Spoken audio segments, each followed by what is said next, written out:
My name is Charles. First, I'd like to start off with an off-time roadmap. It's finally time for you guys to have some fun in these debates. I know I'm boring this. First, I'd like to thank you all for coming to see this debate and not leaving after the first few speeches. And for those people, again, not leaving at the first few speeches. I would love to thank our principal, but she didn't have time to make it here. And last but not least, I would love to thank my two club leaders, Michael and Gabe, for forcing me to speak on this podium today when I should be eating. And instead, I get to watch you all do that instead. My name is Charles Sanders, and I'll be speaking as speaker 2 on the next side of the resolution, English is better than science. Whoever else is keeping track of my time starts now. The science of today is the technology of tomorrow. If you've never heard that quote before, I do not blame you.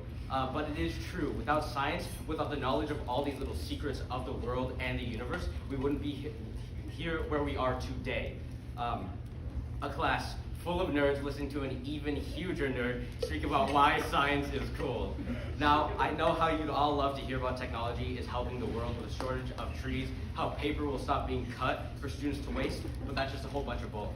Paper will always be manufactured by these companies for decades after, regardless, and making computers, phones, all that replaces paper will still affect the world in negative ways. It's a lose-lose situation, so that argument should be void. But at least with the devices, you can do tenfold the amount you can on an 8 by 11 inch paper sheet, and that's by technology, as well as limit of the amount of paper everyone wastes today. Who in here wants to become a doctor or go in the medical field? If you do, then try majoring in journalism and then apply for a doctor. I'd like to see how that goes. Now, the app talks about sensuality and sexy sounding talk.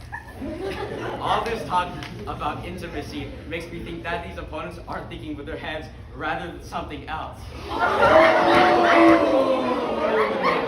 I don't blame them. Though as a man of science and a nerd, I do not believe in love.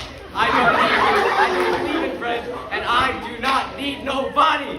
My dad didn't love me the whole 15 years of my life, and look how I turned out. And since you're all here anyways, I assume you're all nerds as well, so science is just for you. App also talks about how English is the basis for science, how without English, we could not have what we need to learn any science and create future technology. Well, imagine it's 1,000,000 years ago. Cavemen. Stupid, unintelligent cavemen. What do you think came first, fire or language?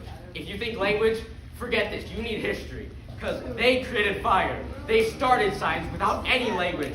Not only did the small-brained men like the ones we have at this very school today right now create fire and ensured future technology and innovation to this world, they also did it without English, without speaking. My second point is that if we never adapted the English language, we would adapt any other language that exists in the school, making English not matter whatsoever. Now, the last thing about what they said. Af mentioned how English spread the word about spread the world about climate change and many other science-related issues in today's world. Yes, they're right, but journalists do not know how to solve that problem.